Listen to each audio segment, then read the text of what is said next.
Bismillahirrahmanirrahim. Assalamualaikum warahmatullahi wabarakatuh.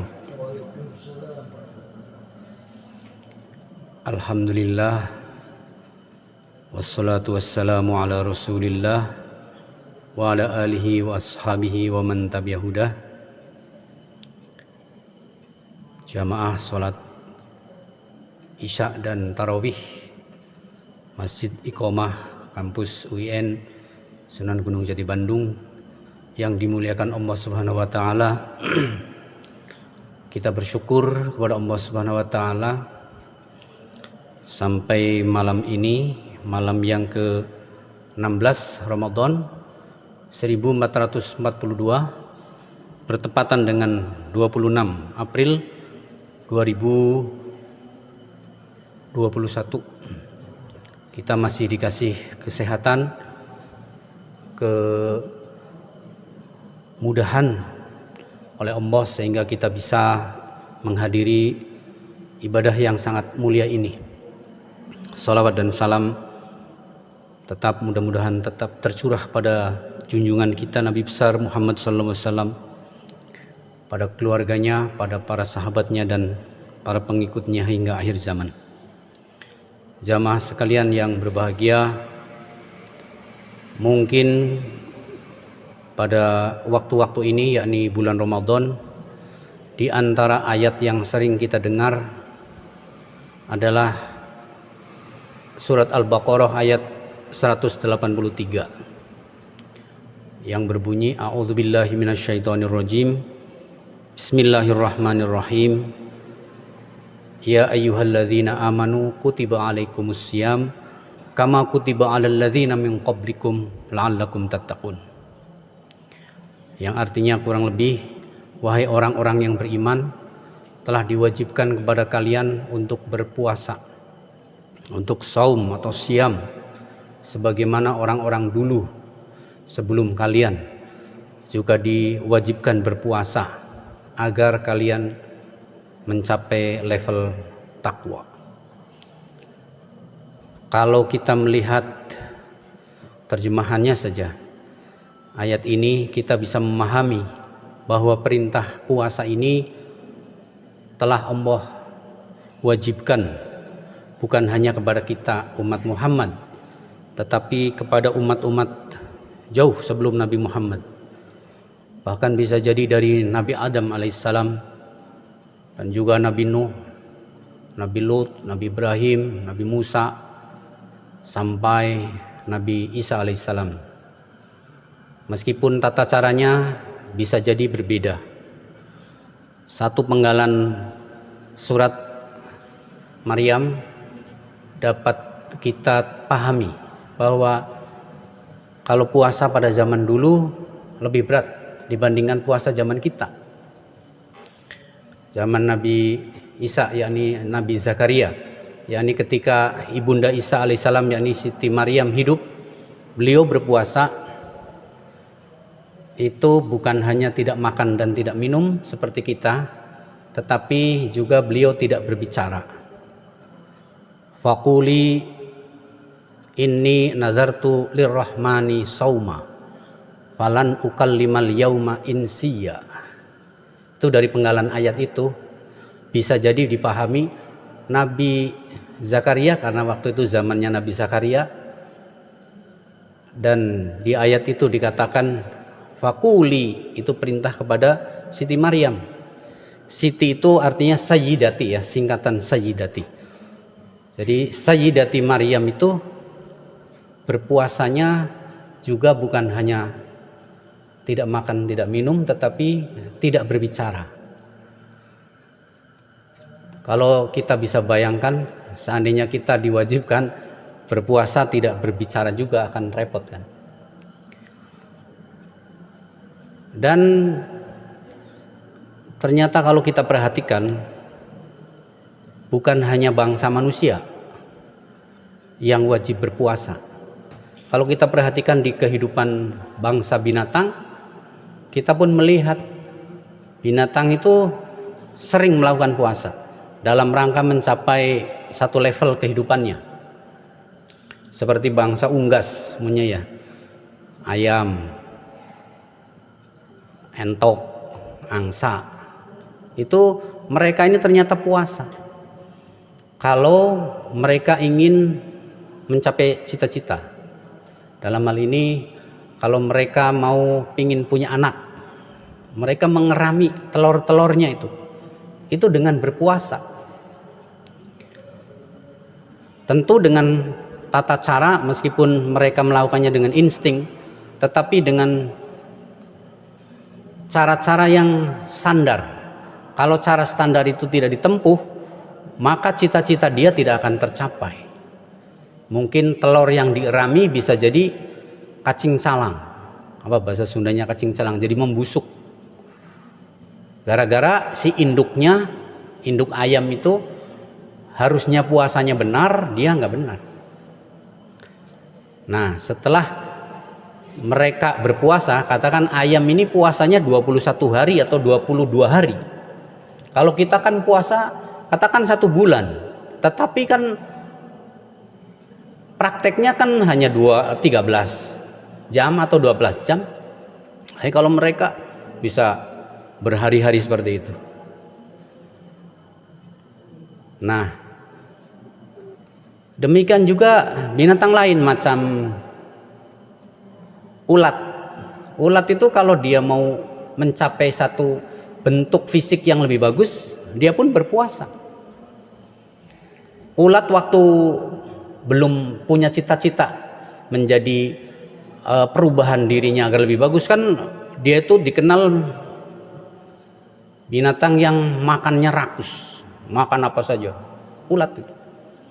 Tapi ketika dia punya cita-cita ingin berubah menjadi secara fisik berubah agar indah, maka dia pun berpuasa.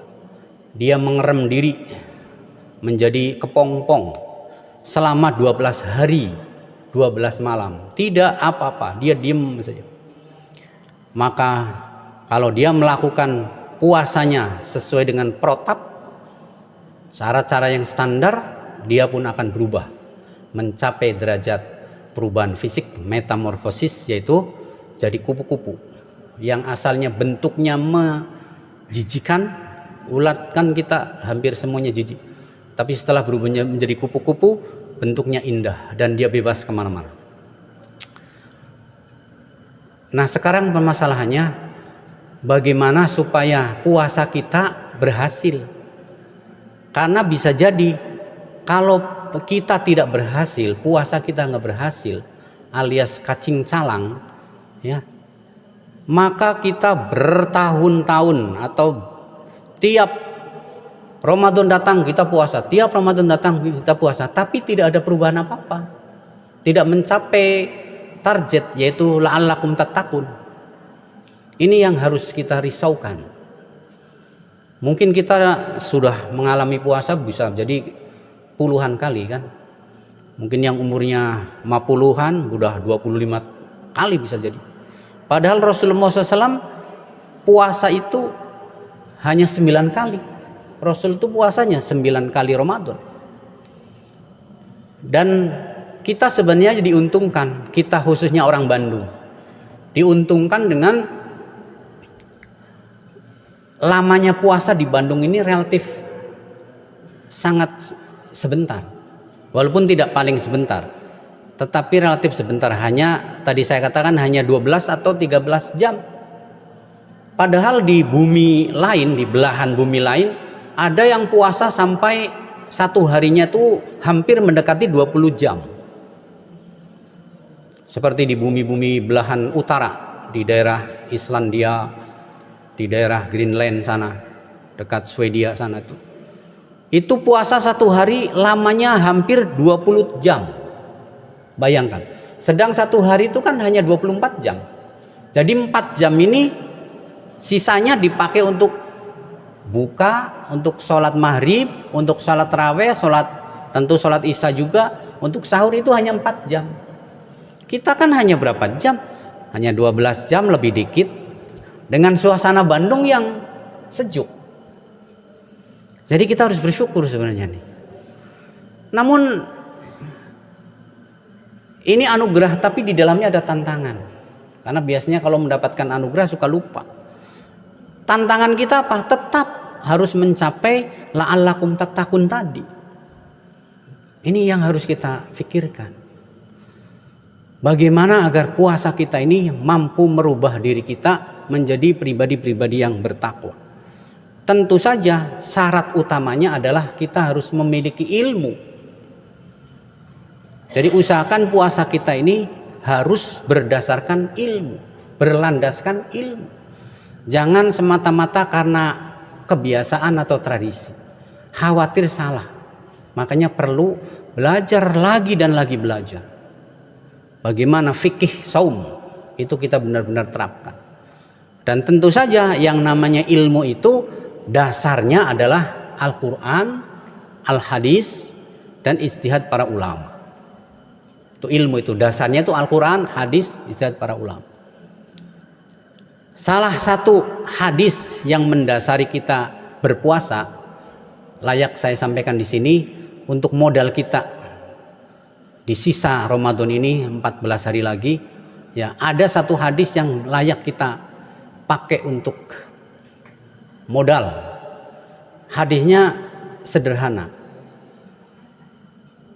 yaitu malam yada qaulaz zur wal amala bihi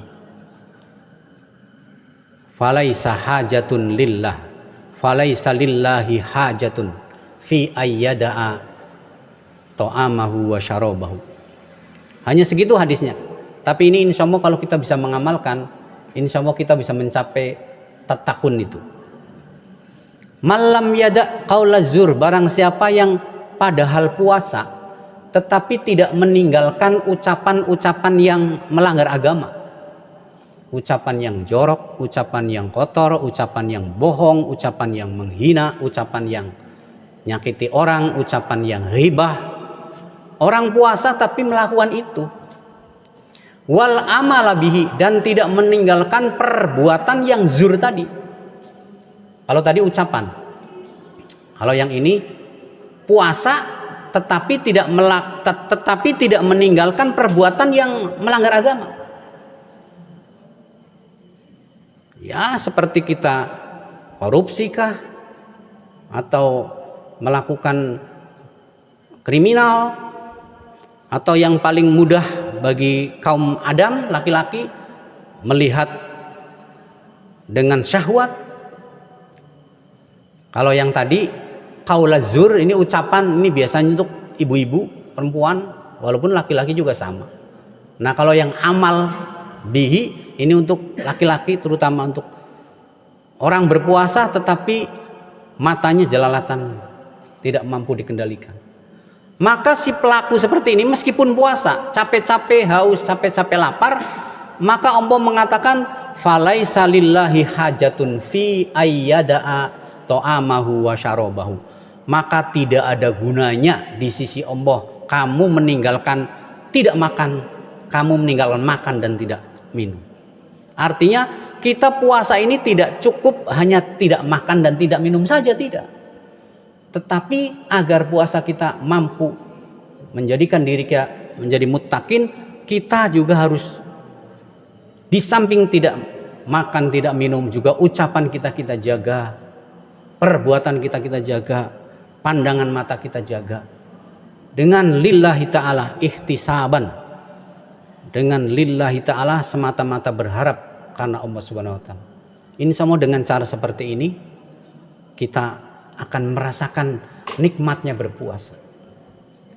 Mudah-mudahan saya dan juga jamaah sekalian bisa mengamalkan hadis yang sedikit ini.